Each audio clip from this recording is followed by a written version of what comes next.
Jean-Luc Chauvin, vous êtes le patron de l'Union pour les entreprises des Bouches-du-Rhône. On imagine que ce changement d'avis dans le secteur des marchandises ne vous réjouit pas aujourd'hui.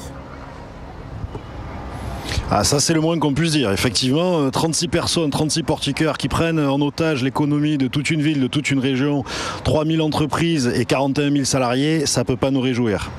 Justement, quelles sont les conséquences d'abord à court terme de ce mouvement ? À court terme, ne serait-ce que ce week-end, c'est plus d'1 million d'euros qui ont été perdus pour les commerçants et les entreprises qui font du tourisme à Marseille, avec les croisiéristes qui n'ont pas pu débarquer.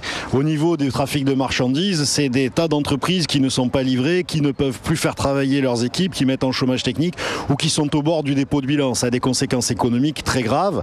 Et en plus, en termes d'image, ça a des conséquences catastrophiques, puisque Marseille s'illustre encore une fois comme étant le seul port de France qui n'est pas capable d'avoir de la fiabilité et qui rentre dans une situation de blocage. Le monde entier est au courant et donc les gens détournent les escales. C'est des pertes colossales et c'est des pertes en termes d'image qui sont durables. Donc c'est vraiment quelque chose de catastrophique pour notre économie. Si vous aviez quelque chose, un message à faire passer à ces salariés qui bloquent le port, les terminaux pétroliers et marchandises, vous leur diriez quoi ? Écoutez, sur les salariés qui bloquent les terminaux de marchandises, le message il est très clair. Aujourd'hui, 36 personnes qui bloquent toute une économie locale, c'est pas admissible. D'autant qu'en fait, ils bloquent une économie pour ne pas faire appliquer une loi de la République.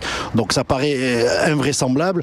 Et d'autant surtout que ce sont des salariés qui bénéficient de conditions, ces 36 portiqueurs, qui sont plus que corrects, puisqu'en fait, il faut quand même savoir qu'ils ont 4 000 euros de salaire mensuel pour 18 heures par semaine de travail.